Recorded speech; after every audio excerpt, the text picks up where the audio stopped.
Bonjour, on est le 30 janvier 2008 et je suis avec un ami à Danemarie. Alors voici le pont canal qui est en rénovation puisqu'ils mettent des nouvelles écluses, donc il n'est pas en eau et en bas c'est la Largue que vous voyez. Donc je suis en train de filmer un blocos qui défendait les rives du canal et le but de la manœuvre aujourd'hui c'est de visiter l'intérieur et son extérieur, voir comment il était agencé et puis essayer d'en apprendre plus, sachant qu'il y avait un autre bloc juste de l'autre côté que j'ai déjà filmé. Donc je vais prendre une photo.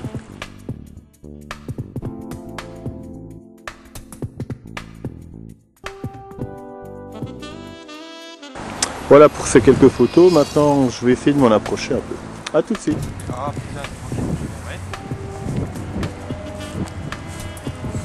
Donc voici ce bloc vu des berges du canal qui est à sec. Donc on distingue clairement une partie principale avec le créneau de tir de l'autre côté et une partie secondaire qui servait d'entrée, qui se trouve ici. Et je vais essayer de monter sur le blocos, non sans vous montrer le pont canal à sec qui est ici d'ailleurs, et en dessous il y a la Largue qui coule. Et comme je vous ai expliqué, ils sont en train de mettre de nouvelles écluses afin d'automatiser. Et voir le canal à sec est très intéressant, sachant qu'il a été creusé du temps de Napoléon déjà. Voilà, et c'est donc le canal du Rhône au Rhin. Donc le Rhône se trouve dans cette direction à je sais plus combien de kilomètres, mais déjà il faut atteindre Besançon qui est au moins à 100 km. Et de là, il faut rejoindre la Saône et le Rhône plus tard. Et dans ce sens, ça va vers le Rhin. Donc revenons à notre bloc. Je vais monter dessus. Et vous voyez la dalle, la belle hauteur qu'il y a en contrebas. Avec la Largue qui coule à ses pieds. Et vous entreapercevez la grue qui monte les portes. Et plus loin, derrière le port de Plaisance, à environ 500 mètres d'ici, il y a deux coupoles. Donc il y a un peu de vent, il fait froid.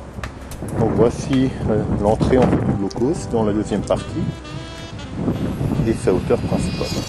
Je vais prendre une photo.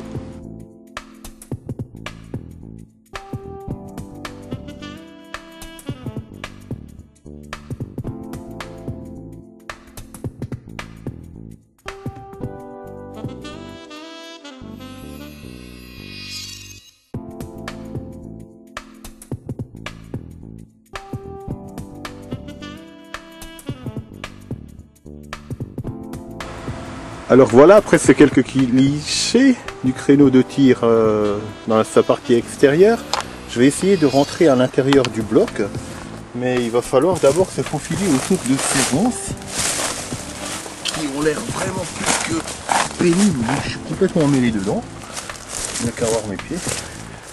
Donc voilà, je me tiens au bloc, j'essaie d'en faire le tour, ce qui paraît pas une mince affaire. Et vous pouvez voir mon collègue là-haut, Christophe Agri, qui vient m'aider bénévolement à rénover la casemate des Vernes, qui d'ailleurs on peut l'en remercier, qui est un très grand spécialiste de la ligne Maginot et autres fortifications. Alors voilà, je viens d'arriver devant l'entrée. Vous pouvez voir mon collègue là-haut qui dit bonjour. Il est en train de faire les plans. Et au premier abord, ce qu'on peut voir, c'est qu'il manque la porte. Mais par contre, les gonds sont en place. Alors, quelqu'un a écrit des choses dessus. Vous pouvez dire comme moi. Je vais m'abstenir d'en parler. Et je vais prendre une photo.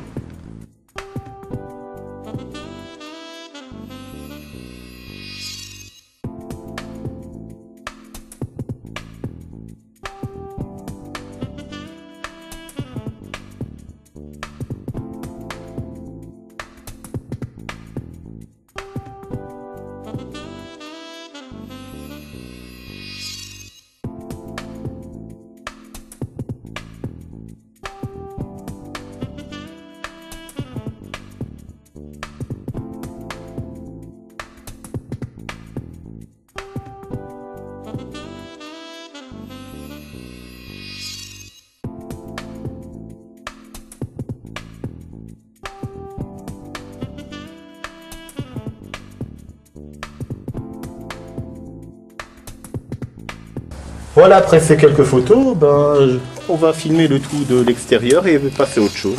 Donc je rallumerai plus tard au fur et à mesure de nos découvertes. A tout à l'heure. J'ai l'impression que c'est peut-être même du 14. Alors voilà, on est sur une deuxième écluse à Dalmarie. Et voici l'ancienne entrée de cette coupole, sans doute pour mitrailleuse. Et elles sont deux. Donc ça doit être du 14-18, mais on n'en a pas vraiment la certitude. On va enquêter là-dessus. Et ce qu'on peut déjà voir, c'est que le créneau de tir est beaucoup plus large que sa copine à côté. Donc je vais, comme d'habitude, faire une photo de cette petite coupole qui a d'ailleurs une autre ouverture ici.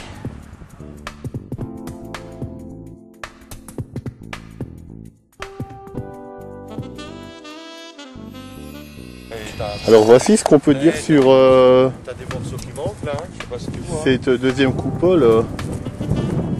En fait, elle est à deux directions de tir et ce qui frappe tout de suite, c'est qu'il manque le ferraillage dans la coupole. On voit que du gravier et une espèce de cloche en fer à l'intérieur. Donc comme c'est obstrué, on ne pourra pas avoir quelque chose de plus dedans. Donc le canal est toujours vide. On est à une autre écluse. Et je vais filmer la deuxième coupole cette fois, qui elle, a priori, ne tire que d'un seul côté. Et donc son entrée était juste là derrière. Et pareil, il n'y a pas le ferraillage. Hein. Et ça devait être l'entrée, non? Ouais, et ce qu'il y a, c'est comblé. Les coupoles françaises, t'as devant. Ouais, t'as un masque devant. Et... Bon, ça s'arrête des fois, mais là c'est trop... Et puis t'as pas de ferraille dedans. C'est à mon avis l'entrée de la coupole française. Mais j'en avais...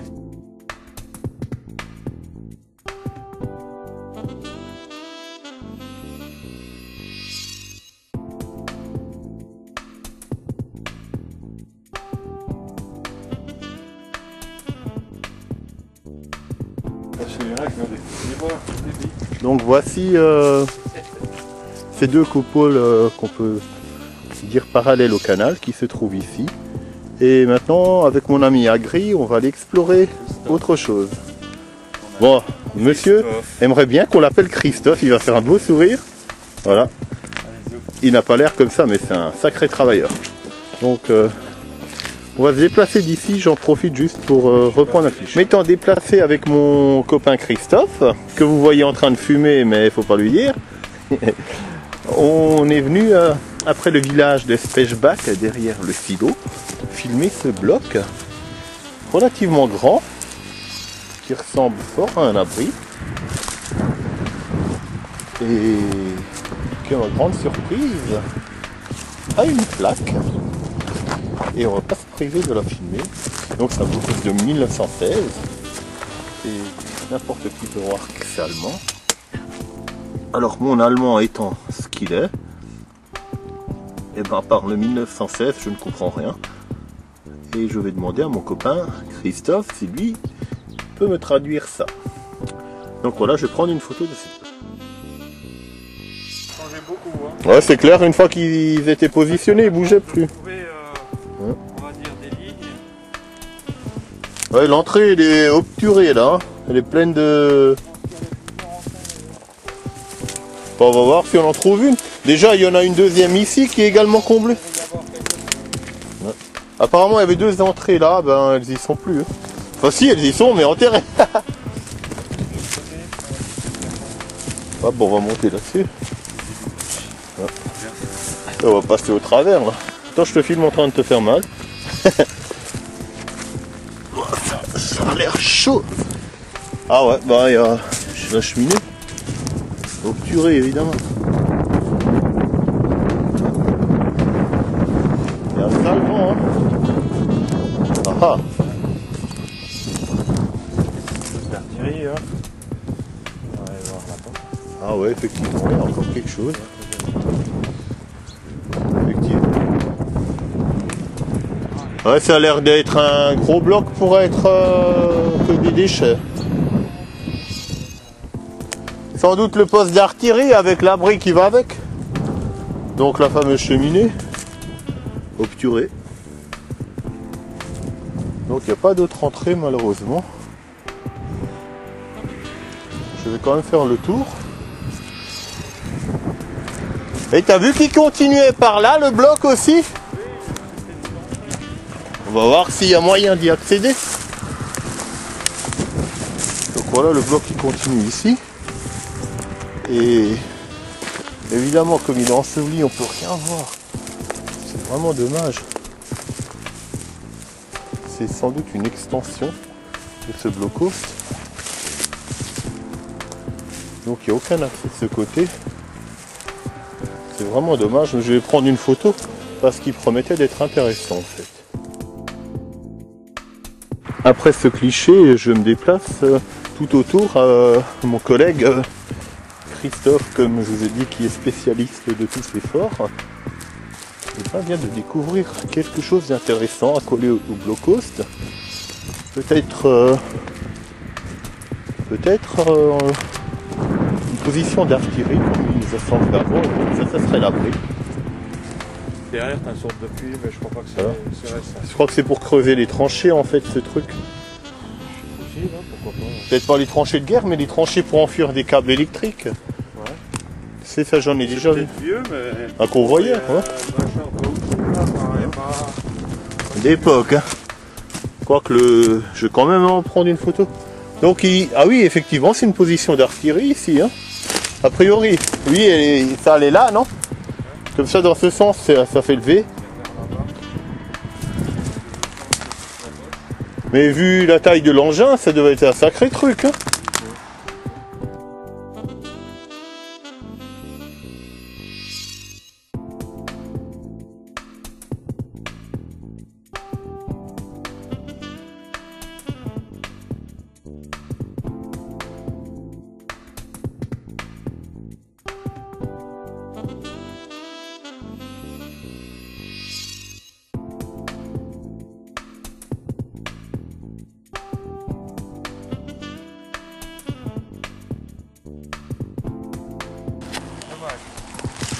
Ah, blocos de Spechbach le Haut dans les hauteurs, inondé a priori.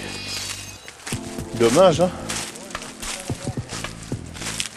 Ah ouais, il est trop profondément inondé. Et il a l'air intéressant, hein.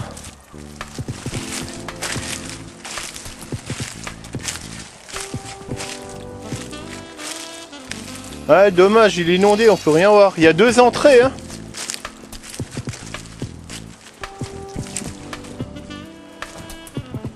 Donc je vais faire une photo.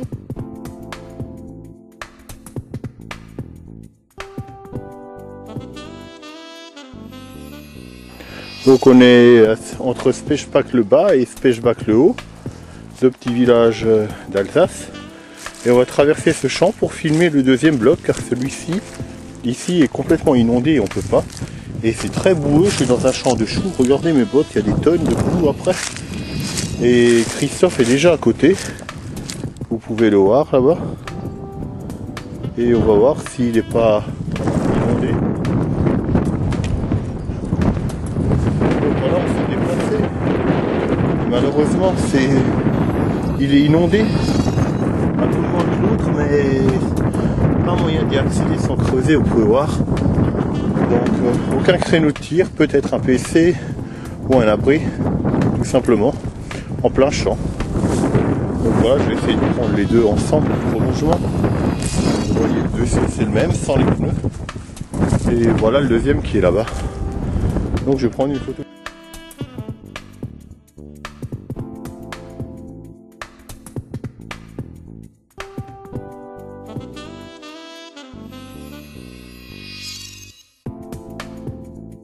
Alors on s'est déplacé, on vient de trouver un autre bloc qui, celui-ci, n'est pas sur les cartes. Et vous voyez ma voiture, enfin nos voitures, elles sont là-haut. Vous voyez ici. Et les deux qu'on a vus juste avant se trouvent à la lisière de cette forêt. Donc on est venu vraiment au juger. Et ce qu'on peut dire, c'est que déjà il a l'air complètement abandonné. Il a une forme triangulaire. Pas grave. Et il a l'air triangulaire, t'as vu? Bon, enfin, il a une forme en pointe. Ah ouais, un trou de renard. Ah. C'est les côtés. Oui, il est à peu près carré. Non, non, regarde, il y a 3 créneaux de tir ici. Hein. Je sais pas si c'est des créneaux de tir et pas des feux. Bah écoute, on dirait des créneaux. Hein.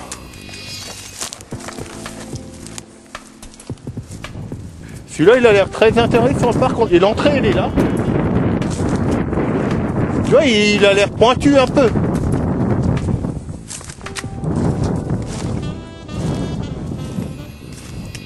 T'as pu te faufiler? Ah, je vais essayer de passer. Donc voilà, c'est la vue du dessus du bloc. On s'est un peu approché. Mais on peut pas rentrer dedans, apparemment, sans creuser. Ah bon? Alors je me trouve au pied de ce bloc, j'ai essayé de me faufiler par ce qui semble être le moins épineux du coin. Et malheureusement on peut pas trop rentrer dedans sans creuser quoi.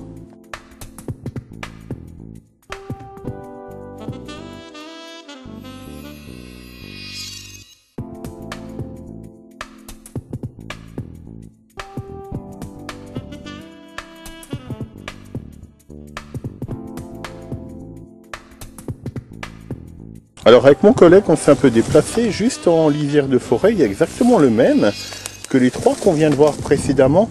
Mais la différence que celui-ci n'est pas inondé et protégé de des intempéries et de la pluie par la végétation. Donc je vais aller essayer de filmer dedans pour voir, sachant qu'il y a des marches et que ça va être l'occasion. Donc allons-y pour filmer.